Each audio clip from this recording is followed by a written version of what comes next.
berkaitan dengan kesiapan pemerintah Provinsi Papua untuk menyelenggarakan PON ke-20 dan juga Peparnas ke-16 tahun 2021 ini, bahwasanya kami dari sisi pemerintah untuk mendukung penyelenggaraan PON ke-20 dan Peparnas ke-16 tahun 2021 ini, kami telah menyiapkan sekitar 30 venue yang tersebar di Kota Jayapura, Kabupaten Jayapura, Kabupaten Merauke, dan Kabupaten Mimika.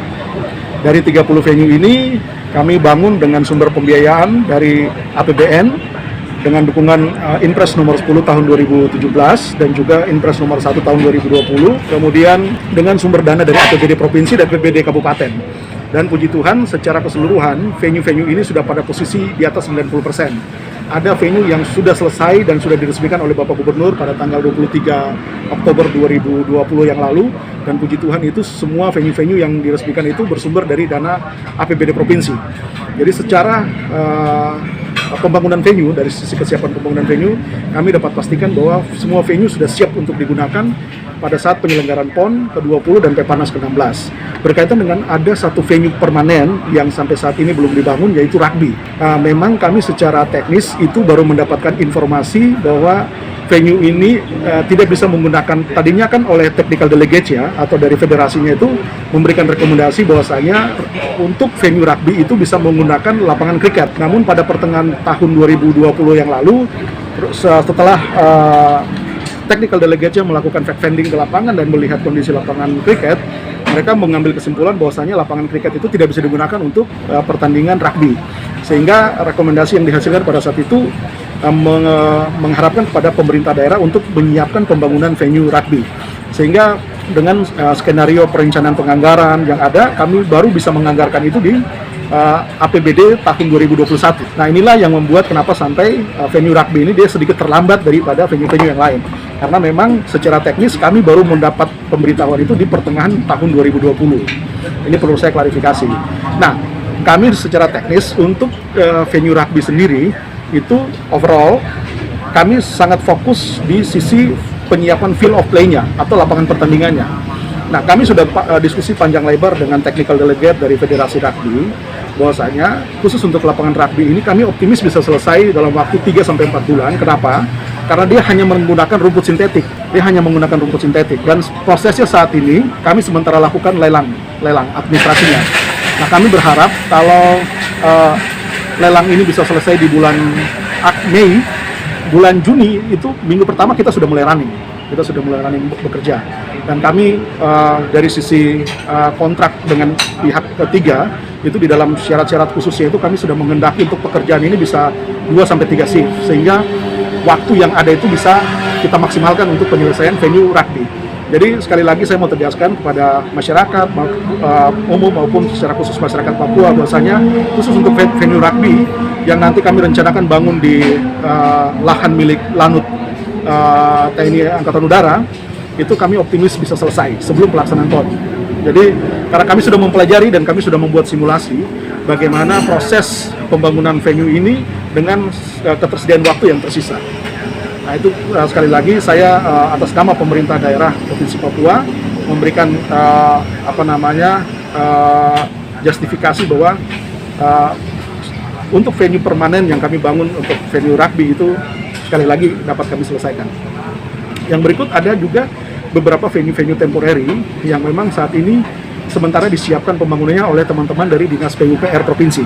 Dan kami berharap juga nanti pada saat pelaksanaan PON itu juga sudah selesai karena sifatnya temporary, jadi memang kita tidak bisa bangun dia lebih awal. Contoh seperti kayak macam selam perairan yang ada di depan kantor gubernur, itu kita tidak bisa menyiapkan dari sekarang, karena kalau kita siapkan dari sekarang, field of play-nya itu akan terganggu karena itu ada di areal publik, ya kan? Jadi memang kita sudah berhitung untuk semuanya itu, baik dari sisi keamanan, dari sisi teknis, itu kami sudah berhitung untuk kapan kira-kira venue ini baru kita mulai membangun. Itu khusus untuk venue-venue yang sifatnya temporary. Jadi sampai saat ini kami hanya menyisakan 1 venue permanen dan 5 venue temporary. Dan kami optimis semuanya ini bisa selesai sebelum pelaksanaan PON dan Peparnas. Itu dari sisi venue. Dan itu yang menjadi tanggung jawab pemerintah daerah. Dan mungkin untuk catatan bahwasanya beberapa venue-venue yang kami bangun ini oleh asosiat masing-masing itu kami sudah melakukan sertifikasi, sehingga layak untuk layak sekali untuk digunakan untuk pertandingan-pertandingan bertaraf internasional. Baru saja rapat dengan teman-teman dari PBB Parnas, itu akan mempertandingkan 12 cabang olahraga. Dari 12 cabang olahraga ini, tentu yang kami perhitungkan adalah bagaimana kesiapan venue-venue itu dari sisi infrastruktur pendukungnya, terutama dari sisi ramah terhadap disabilitas. Nah, ini penting sekali. Sehingga setelah kami melakukan kajian dan penelitian lebih mendalam, itu kami merekomendasikan beberapa venue yang ada di kawasan Kampung Harapan, dan itu berimplikasi terhadap cabang pertandingan yang akan dipertandingkan pada Peparnas. Sehingga kemarin teman-teman dari PBB Parnas dan dari NPC-nya itu sudah menetapkan 12 cabang olahraga yang nanti akan dipertandingkan di Peparnas ke-16. Jadi khususnya lagi hanya kita pertandingkan di Kota Jayapura dan Kabupaten Jayapura. Jadi khusus untuk Peparnas tidak kita pertandingkan di luar Kota Jayapura dan Kabupaten Jayapura. Saat ini salah satu isu utama yang kami dari sisi pemerintah daerah sedang mengelolanya yaitu adalah isu bagaimana menyikapi permasalahan sosial yang muncul. Permasalahan sosial yang muncul ini adalah adanya permasalahan lahan atau gugatan-gugatan lahan yang diajukan dari masyarakat pemilik hak wilayah kepada pemerintah daerah. Itu mulai dari kawasan Doyo, itu dari hasil inventarisasi kami, itu ada jalan akses masuk dari jalan utama menuju ke venue atau sport center Doyo Baru itu yang sampai saat ini memang masih dipalang karena mereka menuntut ganti rugi lahan jalan. Dan ini sampai saat ini setelah hasil inventarisasi kami sudah mengajukan permohonan kepada Bapak Sekda untuk kita membentuk tim terpadu untuk menyelesaikan lahan-lahan ini. Yang mulai dari Doyo, kemudian yang di Kampung Harapan, puji Tuhan kami sudah selesaikan. Kemarin, 2 minggu yang lalu itu, puji Tuhan 13 warga yang masih menempati di dalam kawasan Kampung Harapan itu sudah kami bantu mereka untuk keluar atau pindah dari kawasan itu. Dan pola dan format yang sama itu akan kami pakai untuk penyelesaian beberapa lahan-lahan lain, termasuk yang di Yoteva, yang ada venue dayungnya, itu memang dimiliki oleh beberapa pemilik hak wilayah dan dari beberapa suku, mulai dari Engros, Nafri, dan ini saya pikir kita butuh stakeholders terkait dan tim terpadu untuk menyelesaikan ini, karena khusus untuk lahan di Teluk Yoteva, itu kan kita tahu bersama prosesnya dari awal. Itu tadinya dia laut, kemudian ditimbun, sehingga ini perlu pendekatan-pendekatan dari sisi aturan dan ketentuan. Kita tidak boleh salah dari bagian ini. Gitu. Jadi kita perlu sangat hati-hati. Walaupun masyarakat itu mereka menuntut, tapi kita tidak boleh salah dan melanggar aturan dan ketentuan yang ada. Karena kita pemerintah. Gitu. Nah, ini yang perlu kita detail juga sosialisasikan kepada masyarakat adat yang memiliki hak wilayah itu. Kemudian yang terakhir yang dari hasil inventarisasi kami yaitu mungkin adalah Stadion Mandala. Stadion Mandala ini memang dari sisi penyelesaian wilayahnya perlu juga kita selesaikan dan bicarakan ini dengan masyarakat pemilik hak wilayah.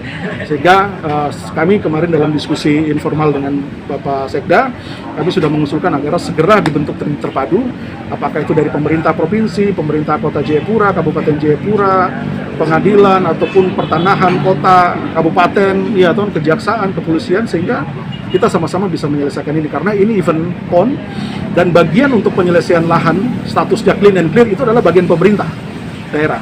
Sehingga ini kita harus bentuk tim terpadu, tidak bisa kami sendiri saja untuk menyelesaikan ini karena ada beberapa lahan-lahan atau tanah yang memang butuh pendekatan dari sisi aturan dan regulasi. Jadi itu mungkin beberapa isu strategis yang berkaitan dengan masalah-masalah sosial yang memang harus segera kita pemerintah daerah selesaikan sebelum pelaksanaan PON dan Peparnas. Kami pemerintah daerah dan juga pemerintah pusat dalam hal ini Kementerian Pemuda dan Olahraga, juga Kementerian Kemenko PMK, juga dari Kementerian Sekretariat Negara, setelah mendiskusikan tentang format pelaksanaan PON yang kita selenggarakan di tengah-tengah pandemi COVID-19 ini, kami bersepakat bahwa kami mengusulkan satu instruksi presiden baru atau impres baru untuk mendukung pelaksanaan PON yang diselenggarakan di tahun 2021. Secara khusus kita selenggarakan PON di tengah-tengah pandemi COVID-19, sehingga ini kan berpengaruh terhadap pelaksanaannya, sehingga kita membutuhkan regulasi khusus untuk penanganan ini. Nah, di dalam substansi utama dalam Inpres ini adalah bagaimana penegasan dukungan pemerintah pusat, dalam hal ini kementerian lembaga dan juga termasuk pemerintah daerah, apakah itu pemerintah provinsi dan pemerintah kabupaten, terhadap satu, penegasan untuk dukungan anggaran, kemudian penegasan untuk bagaimana tata kelola aset-aset yang nanti setelah selesai PON ini kita kelola, karena ada pembangunan venue yang dilakukan oleh teman-teman dari kementerian lembaga, juga ada pengadaan peralatan yang juga diadakan oleh kementerian lembaga. Dan ini pengaturannya kan kita harus atur dari sisi regulasi, karena kita belajar dari pelaksanaan Asian Games. Kami tidak mau ada masalah setelah pelaksanaan PON ini, khususnya dari sisi penanganan aset-asetnya. Nah, nanti karena setelah selesai PON, itu akan ada proses hibah dari pemerintah pusat kepada pemerintah kabupaten, pemerintah provinsi ataupun kabupaten. Nah, ini yang kita harus buatnya dalam satu payung hukum, yaitu Inpres ini. Sehingga di dalam Inpres ini, dia komprehensif nanti. Gitu. Juga bagaimana adanya dukungan anggaran dan kepastian dan konsistensi anggaran untuk pemeliharaan dan venue-venue yang sudah kita bangun, ya kan? Karena kita belajar dari penyelenggaraan PON sebelum-sebelumnya, banyak sekali venue-venue yang mangkrak itu karena tidak didukung dengan regulasi. Nah, sehingga dari isu-isu strategis ini kita bersepakat bahwasanya kita butuh suatu payung hukum yang baru. Makanya kemarin kami dorong untuk adanya Inpres ketiga nanti untuk penyelenggaraan PON dan Peparnas. Saya pikir itu substansi utama yang berkaitan dengan instruksi Presiden yang baru, yang sementara kami lagi godok. Kita harapkan setelah selesai Lebaran ini, Inpres itu bisa segera ditetapkan oleh Bapak Presiden. Ya. Mungkin pada kesempatan ini saya mewakili pemerintah daerah, dalam hal ini pemerintah provinsi, mengharapkan peran aktif daripada masyarakat Papua secara khusus. Mari kita sama-sama bergandengan tangan untuk sukseskan penyelenggaraan PON dan Peparnas. Mari kita menjadi tuan rumah yang baik. Mari kita menjaga situasi keamanan, ketertiban, situasi sosial yang ada di kota penyelenggara PON dan Peparnas ini, sehingga kita memberikan satu keyakinan, kita memberikan satu kepercayaan kepada masyarakat luas, khususnya masyarakat Indonesia lainnya, bahwa Papua itu aman, Papua itu sangat nyaman, Papua itu sangat tertib dan siap sekali untuk menyelenggarakan PON dan Peparnas. Itu saya pikir hal yang paling mudah dan paling real sekali untuk setiap kita masyarakat Papua itu memberikan kontribusi bagi suksesnya penyelenggaraan PON dan Peparnas, karena bagi kami penyelenggaraan PON dan Peparnas itu merupakan harga diri dan jati diri orang Papua. Sehingga dari bagian kecil itulah nilai atau value yang besar untuk kita mensukseskan penyelenggaraan PON ke-20 dan juga Peparnas ke-16 tahun 2021 ini.